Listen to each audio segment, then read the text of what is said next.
Hello, friends, and welcome back to another edition of Conservation Stories.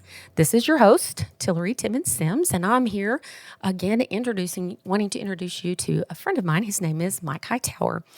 And Mike, I thank you for joining us. We are connecting. You are in New Mexico, and people may be wondering, why are we interviewing someone from New Mexico? And so I would love for you to give people a little bit of background about yourself and what you do and why you do it. I am the director of the New Mexico Produced Water Research Consortium.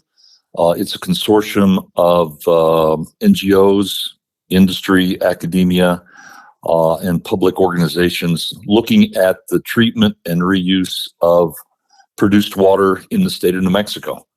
And produced water is the water that's associated with the development of oil and gas. And currently, it's considered a waste, and most of the ways that they handle produced water is to inject it into deep wells.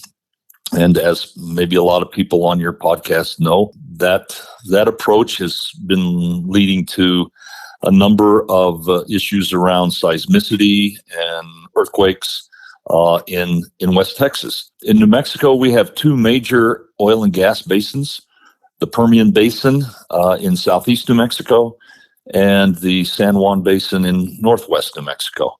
And so for some of your listeners probably understand that the Permian Basin is just not in New Mexico. It also is a large portion of it is 2/3 of it is in Texas. So the work that we're doing in New Mexico, we have a lot of companies from Texas and groups from Texas that are following our work, our research on how to safely treat produced water and reuse it. Texas Railroad Commission is involved in following our work, as well as TCEQ. We have, as everybody knows, West Texas and eastern New Mexico. If you were plopped down in the middle of it, you couldn't tell New Mexico from Texas. We're one and the same. We're one and the same. Yeah, that barbed wire fence that makes the difference between the two states generally doesn't exist, or most of the strands of the barbed wire are down. So I grew up in Hobbs, and so I know kind of the West Texas, eastern New Mexico, and the oil issues very, very well. But my background is I have engineering degrees from New Mexico State in civil and environmental engineering. I worked for 40 years for Sandia National Laboratories in Albuquerque, where I did a lot of work on energy and water security, both for the United States and worldwide. And one of the issues that I worked on was something called the energy water nexus, which is the intersection of energy development and water development and water issues. And since produced water is a big element of energy production, if we can't handle the produced water generated appropriately, it has impacts on energy supplies. And the interesting thing about the oil and gas sector is it's the one sector in the United States that's water positive. In other words, we create more water with oil and gas than we use for drilling and fracking. So from a water stewardship perspective and an energy stewardship perspective for the United States, handling produced water in a appropriate manner, in an environmental friendly and ecologically friendly manner, is going to, one, create new additional water resources for areas like West Texas, eastern New Mexico that definitely need additional water supplies, as well as allow energy development to move forward and be able to provide reliable sources of energy for the future. So it's a big issue as we get into more and more droughts and longer arid cycles. Looking at these non-traditional water resources like produced water, brackish water, industrial wastewaters is something that the United States understands. And currently there's a program within the US EPA called the Water Reuse Action Plan that is focused directly on treatment and reuse for fit-for-purpose applications of all these industrial waters, including produced water. So the role of our consortium is actually working with EPA to develop strategies for treating produced water to a level that is safe, but also can be used for agriculture, industrial applications, and municipal applications, commercial, or even public supply augmentation if needed in the future. So that's the work that we're doing, but it has a lot of impact on West Texas also, and application in West Texas and Southwest Texas also. Oh, yes, absolutely. And so just so people will understand, let's talk about the amount of water. First of all, people need to understand that we're producing a lot of oil, historical levels of oil. And that's happening now, partly because the innovation is just exploding. And they can get more efficiently, but that means there's more water. So there is how many barrels of water to barrels of oil? For every barrel of oil that's produced in the Permian, West Texas, eastern New Mexico, we get anywhere from 3 to 5 barrels of water.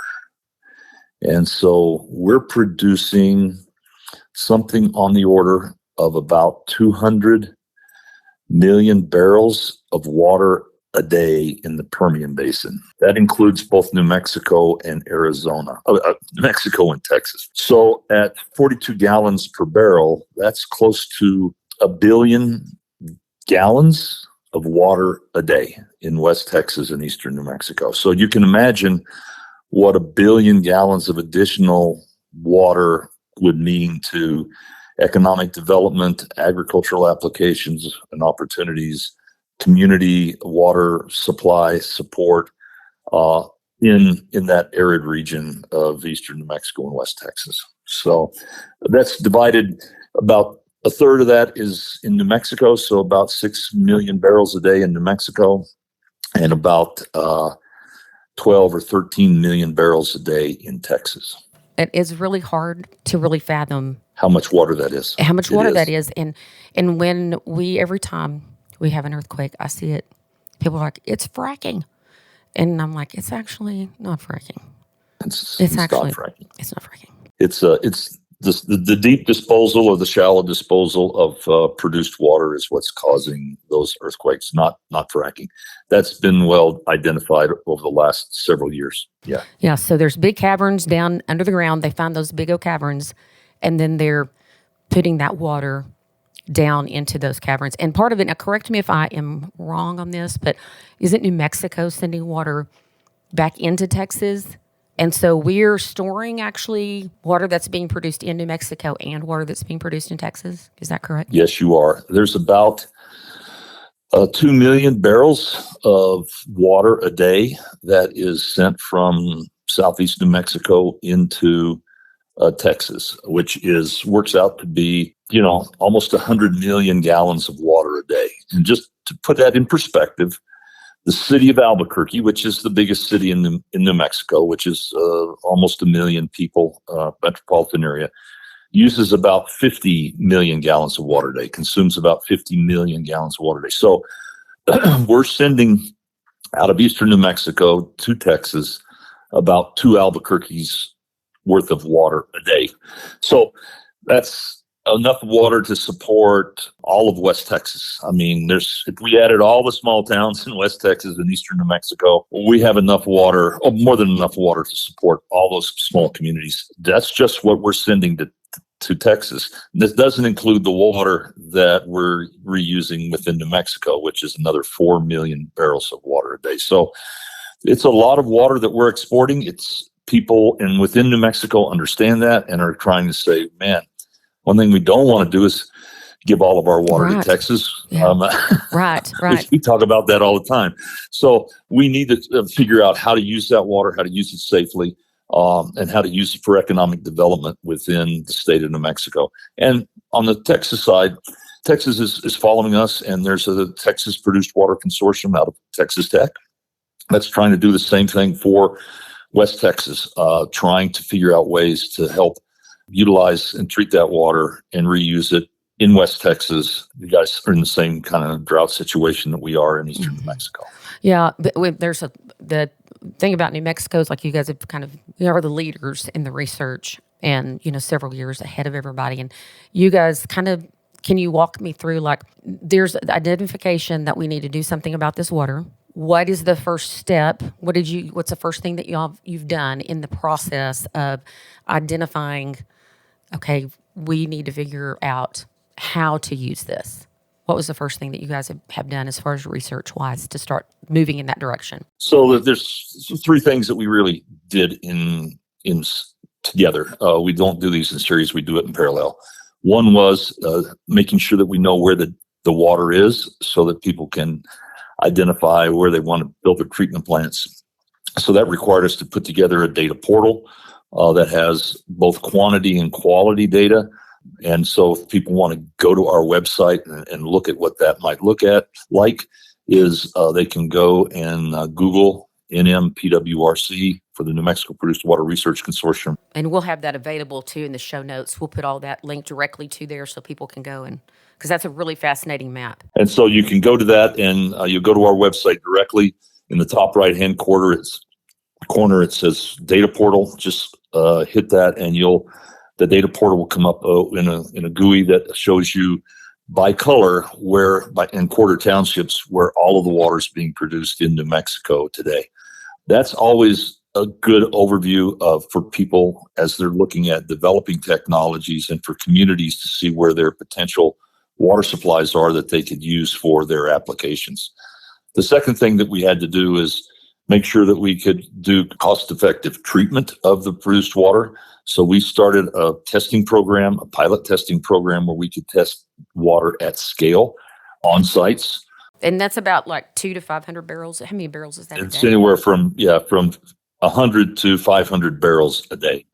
So those are large scale plants. Those are not, bench scale or laboratory scale. These are full scale type systems that are made with industrial scale valves and piping. So easy to scale up to 1,000 barrels or 5,000 barrels a day. The third thing that we had to do was be able to collect data on the quality of the treated produced water.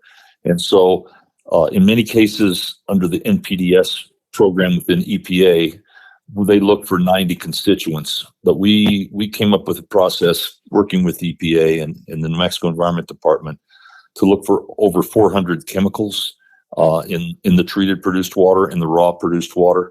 And then knowing both the data from the raw produced water and the treated produced water, we can compare and see if we didn't miss anything. And then also with that testing, we can go through and make sure through either pre-treatment, post-treatment, and treatment that we get to a quality that will pass a whole effluent toxicity test. So what we've done is develop a sampling protocol that approved by EPA that allows us to sample, treat, look at non-target analysis, targeted analysis, and wet testing to show that we can treat the water safely. So that was a big effort because some of the pieces of instrumentation that we use, there's only 10 or 15 of them in the country. We have some of that at New Mexico State that we could use to do that. The last thing that you have to do is make sure that it's cost effective. And so what we've done is to try and make sure, working with groups, that we get cost and performance data on the technologies. And we're seeing that these technologies are coming in at around $1 a barrel, which is about the cost of what the oil companies are disposing of this water for. So essentially what we can do is we're close to the point where we can treat the water for about the same cost of disposal and create new supplies for communities in West Texas, Eastern New Mexico. The last thing that we did is we needed to put up a data portal where people could get access to our data.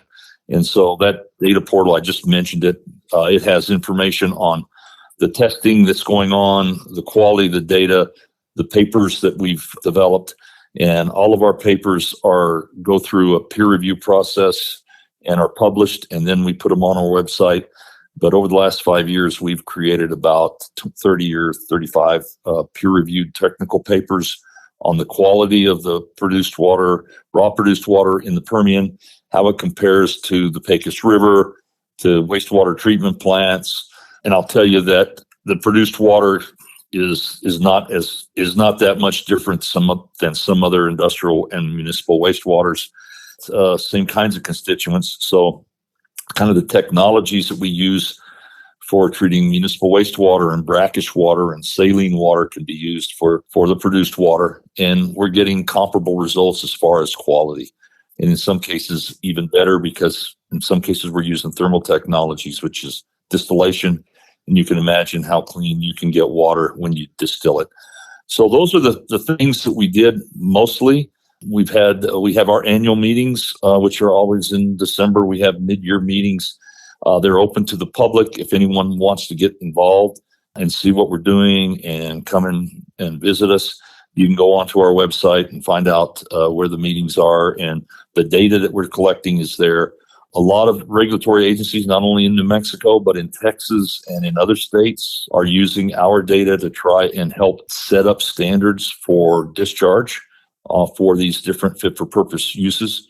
And so as a consortium, our effort is to try and make sure that people understand the ins and outs of treating produced water, how to do it safely, and then the benefits that you can get from increasing those water supplies in your local community, and the economic development and resiliency of water supplies that you can develop by using this produced water. That's kind of our focus and what we've been working on and how we've done it.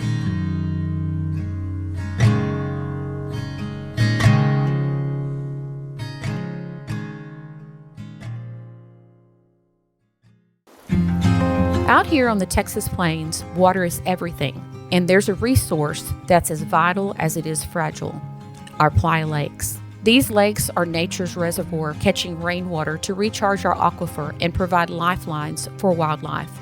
But now they need our help. In collaboration with the Texas Playa Lakes Conservation Initiative and the Cargill Global Water Challenge, Sarah has started the Our Legacy is Tomorrow's Water initiative to inspire and work with landowners to restore and protect our playa lakes. Each playa we save helps secure a sustainable water future for the generations that will be coming after us. Whether it's improving soil health, restoring habitats, or recharging groundwater, we are committed to making a difference. Together, we can build a legacy that we can all be proud of. To learn how you can join in, visit the Playa Lakes Restoration Initiative page on the Sarah website. Let's keep Texas water flowing strong for the future. Visit sarah-conservation.com. I think that most people just are not aware of it, and the scope of what you're, the undertaking of dealing with this, and the amount of money that's being spent storing it, and so I'm curious that you talk about the treatments. Have y'all identified more than one type of treatment that is working and cost effective? So yes, there's three different types of technologies that you can use for treating produced water.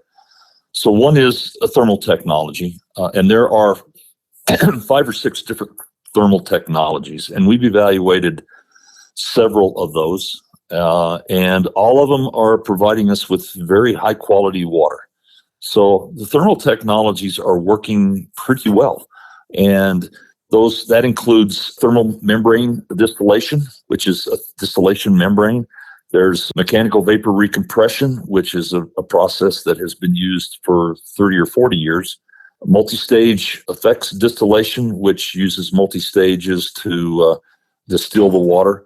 So all of those technologies work very, very well. On the membrane side, for some of the waters in northwestern New Mexico that have lower salt volumes, less than or around seawater, we found that membrane technologies, RO membranes, saltwater membranes, brackish water membranes, work very, very well. Now we're applying some new membrane systems in the Permian Basin to look at if we can support desalination with these new membrane systems. And so what you really do is you kind of tie 2 membrane systems together. You get a very high TDS water membrane that you can use and get it down to a seawater quality, and then you use this seawater RO membrane to get it down to fresh water. And we're beginning to have some luck with that. So it's looking promising for both brackish waters or produced waters that aren't too saline, and some very saline waters to use membranes. And then, of course, the thermal technologies have been developed and been used in the Mideast and other places. And we're applying them to be used in the Permian, and they're working very well also. Now, we are having to do some type of post-treatment because in the thermal side, you do get some carryover, things volatilize. But the fact is, if you use a treatment train, which is what we're talking about, where you pre-treat the water, treat it, and then post-treat it, we've had very good luck with that treatment train approach and have been able to get some very, very high quality waters. A lot of waters that are less than 1,000 TDS, total dissolved solids. And I use 1,000 TDS because that's the kind of the primary standard for drinking water. Most drinking water supplies are less than that, but we're getting down to a point where with a little bit of treatment, small additional treatment, it could be made available for drinking water. And so what I'm seeing from some communities is they're taking that water at what I would call a wholesale value and then doing a little additional post-treatment or treatment locally to make sure that that water's down to a little bit higher quality level that you could use in a community. So is it being used in some communities? It's not being used in any communities yet, but we're doing testing on it to show that it has the opportunity to be. There are communities that are looking at it. I'll mention along the eastern edge of New Mexico, people are probably aware of Jal and Eunice and Hobbs and Lovington and Tatum. Several of those cities are in constant interaction with me on looking at how to apply that, one, for industrial uses so that they can bring industries in and not have to use their fresh water. And second is, how can they use that for commercial applications inside the cities? And then one city is even looking at how could they use it to supplement their water supplies for their municipal. But right now, they're mostly starting at trying to protect their fresh groundwater and use this for economic development for industries and commercial applications and things like that. Okay. So you're testing for 400 things, and let's just say you found 100. Okay. And what's the waste stream of this? When you've cleaned it up, what's the waste stream and what's happening to that? So luckily for us, the oil and gas industry has agreements with the EPA to be able to inject their produced water into formations. So what we're doing is we're essentially taking that produced water, treating it, and pulling out all the additional free fresh water, which means we can remove about 50% of the water. And then, so all of the concentrates, all the constituents that are left over go back into the produced water, and then we inject that. So what we're doing is we're essentially removing water from the produced water and injecting what's left over back into the saltwater disposal wells. But we're reducing the volume that's injected by a factor of 2 to 2.5. And so that reduces seismicity without really increasing your costs, because if we can treat it for the same amount of money as a disposal, then we're kind of breaking even on disposal. We're reducing our fracking seismicity issues by cutting our injections by half. And now we're making fresh water or clean water available for communities. So to me, it's kind of a win-win. Oil companies win. We're not doing any more damage from seismicity, and the communities win because they now have additional water supplies that they can use to postpone the depletion of their freshwater aquifers and stuff. Right. It's just fascinating. I'm just, the more I learn about produced water, to me, this is, yes, it's the waste stream, but also it's super valuable. I mean, it's like now you're producing two commodities. Well, yes, you are, because in some cases you can get some minerals out of that produced water. You're concentrating the minerals up where you can get minerals out. But so what we're doing is, if you really want to be a good water steward, you want to use water for its best purpose, and you want to be stewards of your fresh water and only use fresh water where you can. And then, so what we're doing is we're making new water available. I call it new water because it's coming from 9,000, 10,000 feet deep. It's not in the hydrologic cycle now. So we're creating new water supplies, and we're using that to support economic development. If that's not water stewardship and community stewardship and environmental stewardship, I don't know what is. I don't know why some of the environmental groups or NGOs are against it. In reality, it's really what we ought to be doing. We need to be stewards of the water. If you live in West Texas or lived in West Texas or Eastern New Mexico like you and I do, we understand that water stewardship is so darn important for long-term economic development and growth in that area. We need to be better stewards, and this is a great way to be a water steward. So, well, we always say that we are about human flourishing, and that humans flourish in a safe, clean environment, and sure, but they don't flourish without water. Can't. And so I think that there are folks that would lean towards humans should not be consuming anything that is of the earth. You know what I mean? That can't be renewed, and so I don't know if part of that, is, oil and gas. We haven't always done great in the past, but I have been in the industry for a while now, and I personally haven't met anyone that isn't just intentionally wants to do the right thing, and oil and gas is not just vital to our economy, but there's, people all over the world that we want them to have food and electricity. Mm-hmm. So, but so I don't know. I think it's amazing, and it's amazing that this water is basically being pulled out of rock. Well, it's, to be honest with you, it's from old seabeds. And so this water that we're pulling up used to be in the water cycle, but has gone out of the water cycle. And now we're putting it back in the water cycle. And so that's actually good. But yeah, I think people need to understand that, water is life. And if you want to have any kind of life, you have to have water on this planet. And we need to be stewards of that. And fresh water is something that we need to be, careful of. And we shouldn't be using that for things that, washing our cars and stuff. But if we can add to it, we have to grow crops. We need water to grow crops. People are kind of addicted to eating. So we need to look at ways that we can increase our productivity from a food standpoint, from a public health standpoint, and this is a way to do it.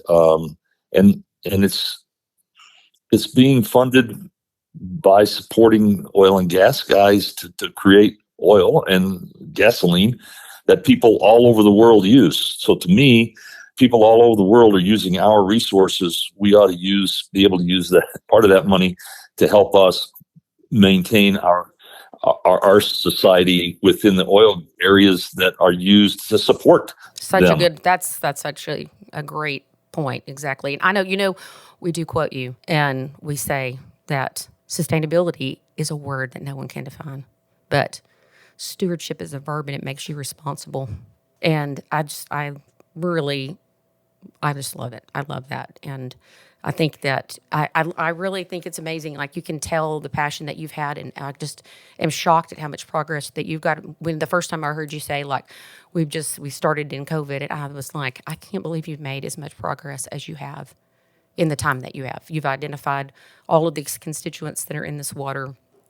You're figuring out how to make it drinkable, usable, whatever we need. And I think I vote that we call it energy water. Well, there is a national initiative on energy and water that I started about 20 years ago. So but you could call it energy water. Sure. Energy why not? water. Energy sure, water. Why not? That's right. It's something else that the energy industry is giving us. Is they're giving us energy and they're giving us water. And I thank you so much for being here, Mike, and giving us the kind of a 35,000 foot view of produced water. And we will keep people informed. There is actually information on our website. We've got a blog post and some information on produced water, because it's something that we have felt like from the beginning that we needed to be involved in stewarding. So people can go there. We'll have link to Mike. We'll have a link to all your stuff and information. And we generally also put on our calendar your events as well so that people can know when those are happening. So friends, thank you for joining us again for another episode of Conservation Stories. And just as a reminder, you are very helpful to us if you will rate, follow, review. All of those things that they say about podcasts makes a big difference for us. And it's a way that you can actually be part of stewarding along with us. And it doesn't cost you anything, just a second of your time. So we appreciate it, and we look forward to another episode with you again, Conservation Stories. Bye.